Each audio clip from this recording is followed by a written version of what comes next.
Hey guys, welcome to the help screen, and this is how to play critical ops with friends. First thing that you want to do is click social here down below on the middle.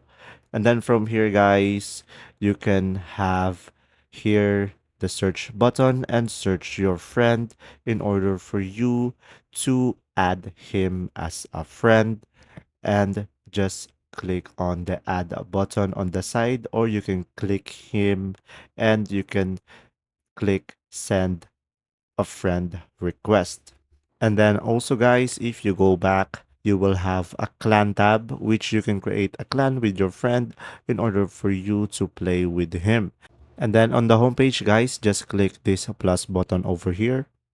And from here, guys, you'll be able to invite your friend here under the friends Ash clan members. But as of now, I don't have a friend with me, so I cannot show you. But if you do, you'll be able to invite them into your party.